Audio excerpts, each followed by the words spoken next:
My life has been difficult and dramatic, and I'm saying that right off the bat. I don't want to hear accusations that this is a fake post. It isn't.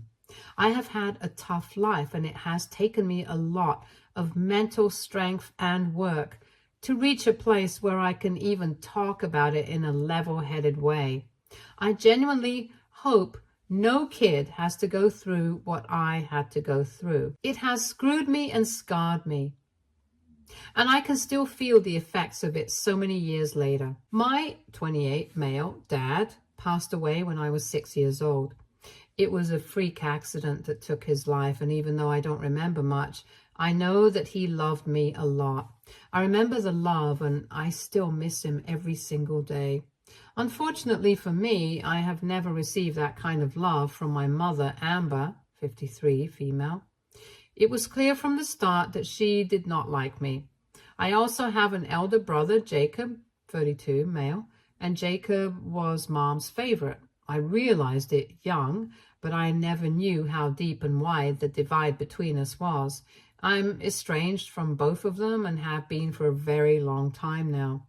My dad was the sole breadwinner of the family, and he used to make good money. He came from a family of wealth, and he also worked hard and made money. I know all this because my aunt, Josephine, 56, female, has told me.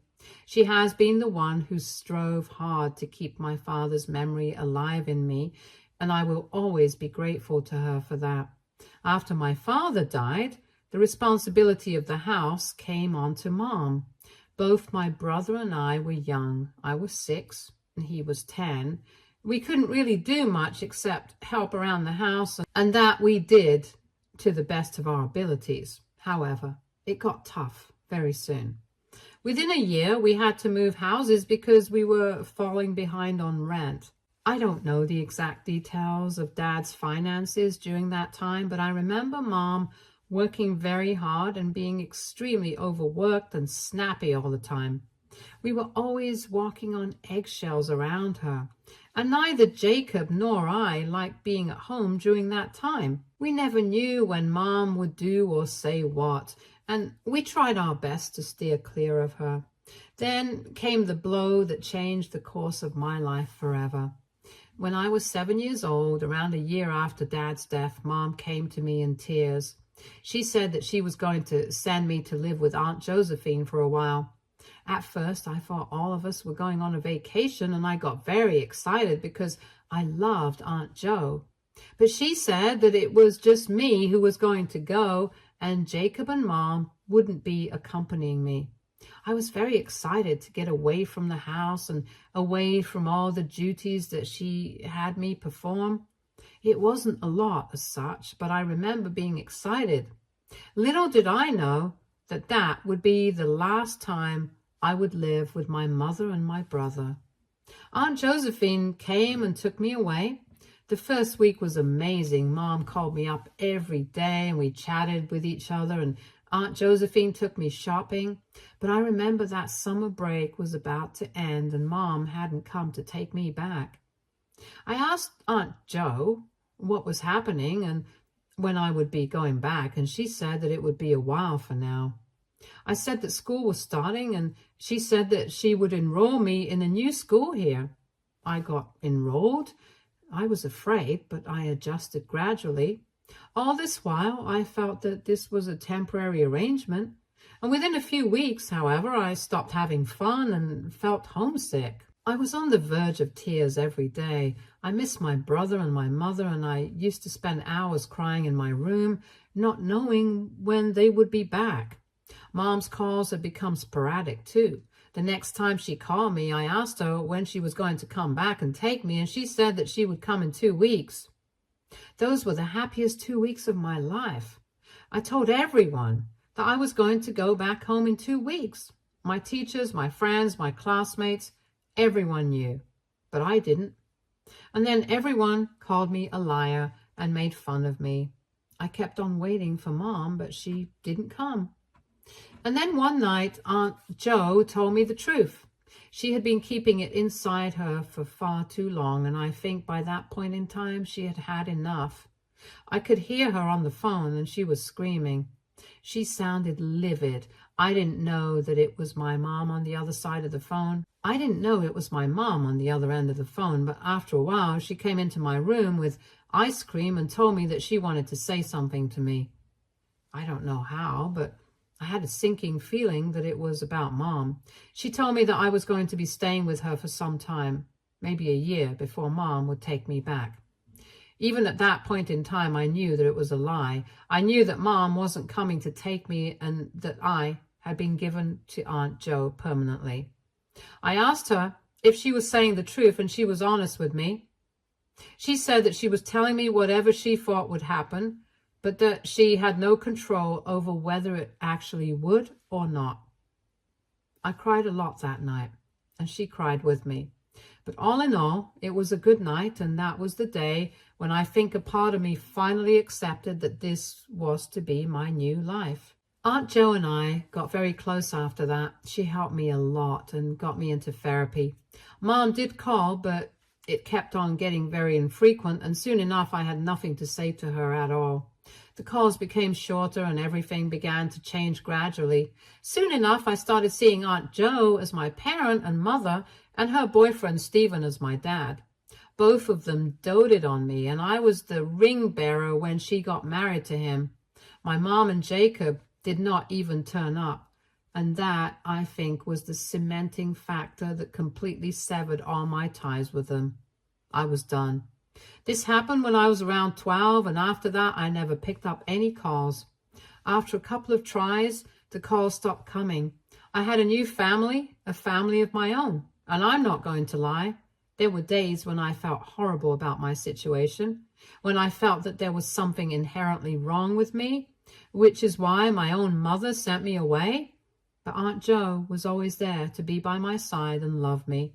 She tried her absolute best to fill the place that Mom left, and I'm so happy that I got her as a mother.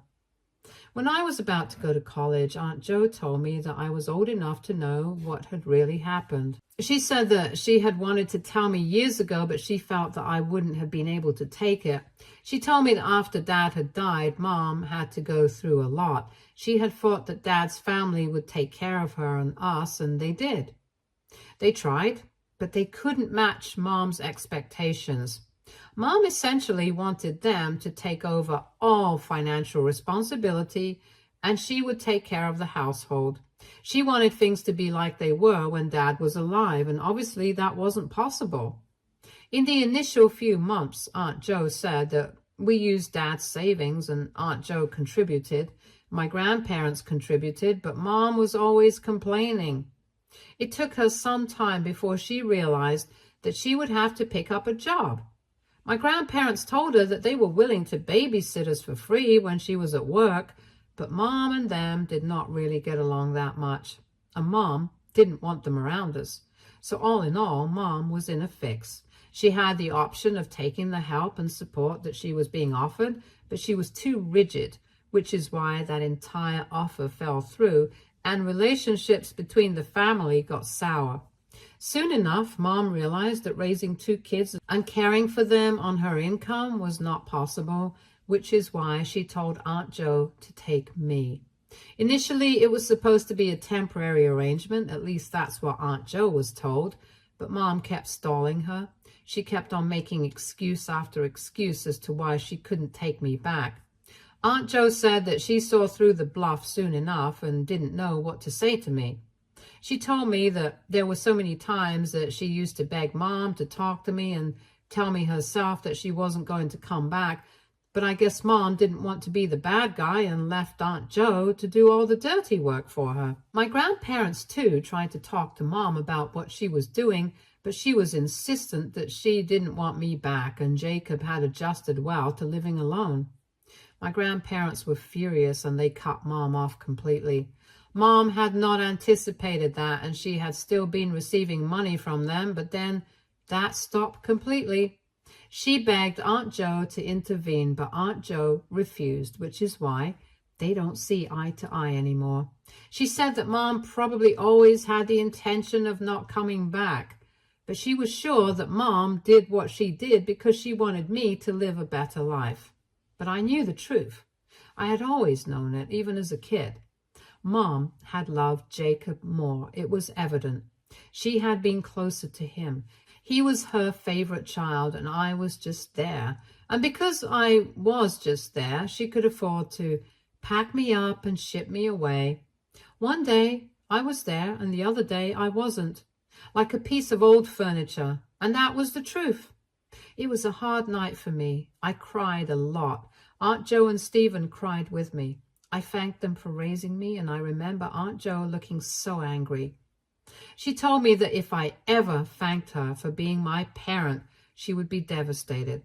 They said that I was their proudest accomplishment, and that little sentence has been ingrained in my soul ever since. I love them so much, and I don't regret now that my mother sent me away. I'm actually glad that she did, because she could never have loved me the way Aunt Jo and Uncle Stephen have. We cannot say the same for my mom. She has had a hard life, and it has gone downhill. I know this because she recently came into contact with me. This was after years of not even acknowledging that she had another child. She called me up and said that she wanted to meet me over something very important. It was important to her because her dear son had scammed her, and now she wanted me to loan her, or rather lend her money, so that she could sort her out. She tried to act like a little victim, hugging me and telling me that she missed me. She tried catching up with me and asking me about my life, and I didn't say much, and she understood that I wasn't in the mood to chit-chat with her at all. That was when she told me everything, and I couldn't help but feel a little smug. She had rejected me to embrace her son, but unfortunately, she had bet on the wrong horse, and now was in a hole so deep that she had no way to claw back out. A few years ago, Jacob had come to her with some friends and said that he wanted to invest in a startup. Mom said that she was technologically inept and had no idea what he said, but she also said that she believed him and in him. However, the issue was that they did not have the money to invest. She had spent her entire life working low-paying jobs, and because she didn't have a college degree, her increment was slow and less.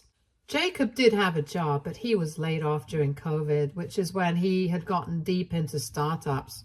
Mom said that she felt that if this thing worked out for him, he could at least be able to make some passive income. He gave her some figures that she didn't understand and made her sign a huge loan in her name, which he supposedly then invested in the company. Mom said that she used her own savings and salary to pay back the loan initially, and Jacob seemed happy with the development. But a weird change happened. Jacob had stopped even looking for jobs. This alarmed her, and she tried to push him, but he kept on saying that his investments had him covered and he did not have to worry about working anymore. Basically, she believes that there was no investment and Jacob was using the money for God knows what. And now he has blown through the entire money, leaving her to repay the loan.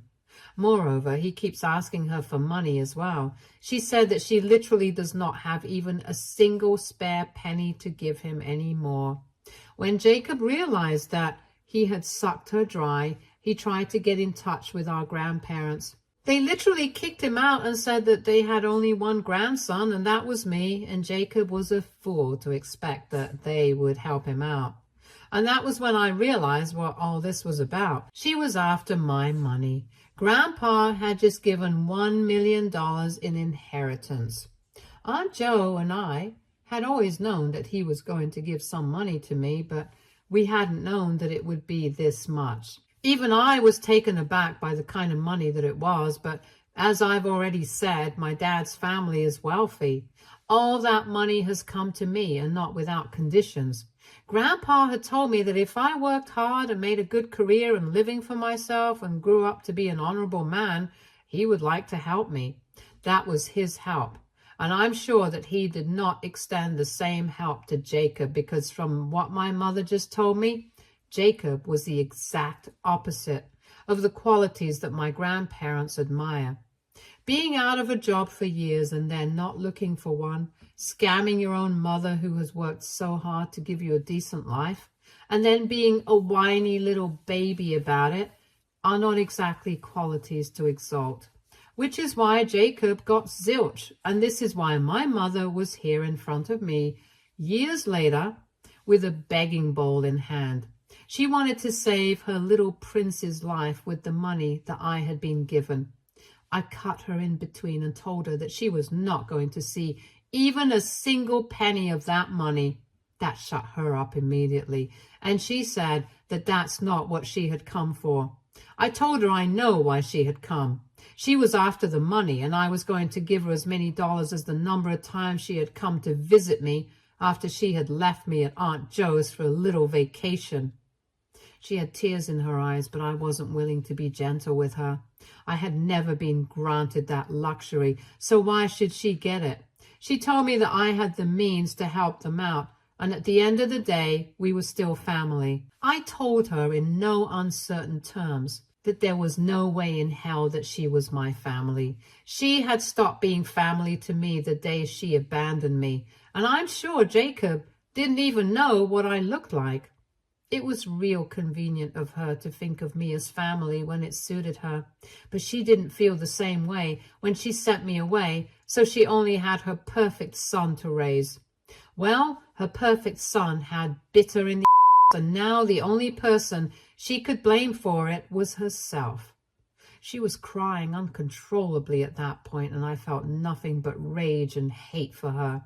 I couldn't stand her, let alone sympathize with her, and I know that I genuinely can help her out, and it won't really make much of a difference to me. I can, but I don't want to, so I won't. To mess with her further, I told her that there was only one condition on which I would be willing to loan Jacob the money. Not just loan, I would repay his entire debt. Her eyes sparkled up real quick, and she wiped her tears and said that she was willing to do whatever it takes, and that she would earn my forgiveness. I knew now that I had her trapped. I told her that she had to publicly apologize to me for abandoning me, and she had to tell everyone that she left me because she loved her first son more. Moreover, since now I was family again, and this was family helping family, a son helping a mother and a brother helping a brother, I wanted her to repay every single penny that Aunt Joe had spent on taking care of and babysitting her son. I could see the color drain from her face. She was as white as a ghost. This money would actually run into so much more than what Jacob had to repay, and I knew it. Plus, it would also come with intense social humiliation. She saw that I was being a vindictive bitch for doing this to her, and she did not raise her son this way. I said, yes, because you did not raise me at all. And this payback for what you had done to me and what I had to go through. I told her that she had a week to decide and get back in touch with me. I was willing to help Jacob, but was she willing to do what it takes to save him? I know it was harsh and cruel, but I cannot tell you how vindicated I feel. Today marks 7 days since I met her, and I have had no contact with her at all. I know she didn't have the guts to say sorry and didn't have the money to repay Aunt Joe. Well, that's too bad, because now she and Jacob can rot together for all I care. Update 1. Mom got in touch with Aunt Joe. Aunt Joe called me up to berate me. She said she knew that I didn't want to help them, and she said I was right in feeling that way. But she also said that this was not the way to deal with this. There were 100 other ways to let her know that I was not interested in being her cash cow. I was unnecessarily brutal, according to her, and this has solved no problems. She also said that she had raised me better than that, and I agree, and I also believe that only she has the right to say that to me. I told her that I understood her anger and what I did was uncharacteristic of me, but at the end of the day, she had to understand that I had kept all this resentment inside me for years, and it was bound to come out someday. I know what I did was cruel, and I know I could have also not done it at all. But I did not regret the fact I called my mother out for the way I did, and that I put her in a difficult situation. I didn't regret that for a single second, and if that made me a bad person, then so be it. It was a bad conversation, and I think both of us understood where the other was coming from. I think Mom might have told her some bad sob story, and Aunt Jo was just feeling bad for Mom. She shouldn't, but that's the kind of person she is. And that's why she called me up. She also gave me a heads up that I might be getting distress communication from my mother because she was genuinely at her wit's end about all this and didn't know what to do. I told her that if she ever spoke to Mom again, I wanted her to tell her to eat and to never call my number again because there was no way in 7 hells that I was going to help her. I know this isn't what Aunt Jo wanted to hear, but this is how I feel, and I can't change that. My mother and my brother are no family of mine. They are dead to me, and nothing that they can do will be able to change this. Update 2. Jacob got arrested for possession and distribution of drugs. I got a call from an unknown number when I was at work, and when I received the call, it was Mom. She was hysterical on the phone, and she said I had to help her out because no one else would. And this was real trouble instead of her just asking me to hand her money and help Jacob repay his loans. I asked her what had happened, and she said that Jacob had been arrested for drugs and she had never known that he was into all this. The cops are going pretty hard on this one because apparently the stuff that he was selling has caused some insane reactions in his customers. In short, he is done for. We can't bail him out, and considering the way the police and the courts deal with drug offenders these days, I don't think he's ever going to see the light of day again. From a practical perspective, fighting for him is pointless. She said that she wants to hire a lawyer to represent him and prove his innocence. He isn't innocent, and she knows that herself. But in the same breath, she told me that she didn't have money and she needed me to help her out. She had gone to Grandpa before calling me, and he had literally slammed the door in her face, but not before saying that a junkie is no grandchild of mine. So that's a complete dead end. Aunt Jo isn't going to help her out either. God alone knows why she doesn't ask her own family to help, or maybe she does and they don't help her out. She told me that I was her last resort, or all of her life's sacrifices would have been for nothing. She told me I had a duty towards my brother and the memory of my father, and she knew that I would do what it takes to help Jacob out. I wanted to laugh at her, I really did, but this time I wanted to be a little more sensitive. I told her that though she expects me to help her and Jacob out, the expectation is wrong to have. I do not share any familial feelings with them anymore. There is nothing positive or good to remember them by, which is why, even though I have the money, I don't have the willingness to use it to help them out. I told her that she was here because of her favorite son, and now she did not have the luxury to mend things with me, only to use me for the benefit and gains of the favorite son. I tried to be gentle this time around, but I was also firm in what I was saying. I told her that I would not be helping her out in any way or form, and reaching out to me would do more harm than good to her because she is essentially wasting her time. I told her I was sorry that it had to be this way, but she chose this for herself when she decided to abandon me. She was crying on the phone and said that she was sorry, but I told her that her sorry doesn't cut it. And even if she were, which I don't think she was, it wouldn't bring back my childhood and it wouldn't erase my trauma. So while she may be sorry, I was not going to forgive her, and that contacting me for help wasn't going to take her anywhere. I disconnected the call and blocked this number as well. I know I sound like some kind of monster, but I genuinely don't feel a single thing for her. I don't. I can't help it. Jacob can rot in jail. He deserves it from the sounds of it. And even if he does manage to get out, I couldn't be bothered. I am no one to them, and they are no one to me. Update 3. Holy I had forgotten about this account. I know a lot of you have been commenting, and I have had a lot of DMs too. I've been busy living life, which is why Reddit was on the back burner for me a bit. You can't blame me. If you want to know updates about what happened to Jacob, I'm sorry to disappoint you because I don't have any. After that call with Mom, she completely disappeared off the grid. No one knows where either she or Jacob is. He might be in jail or he might have gotten out, but at this point, no one even cares. On my front, I have just closed the purchase of a great house. I used the inheritance money, some of it. The remaining I have decided to invest in the names of Aunt Jo and Uncle Stephen. They have raised me, loved me, and made me the man I am today. And I truly believe that it is my responsibility to take care of them. I'm excited about the new house, even though a lot of work remains to be done on it.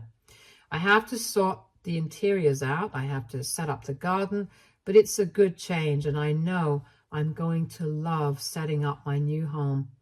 I feel proud of myself and of how far I've come and for how loved I am.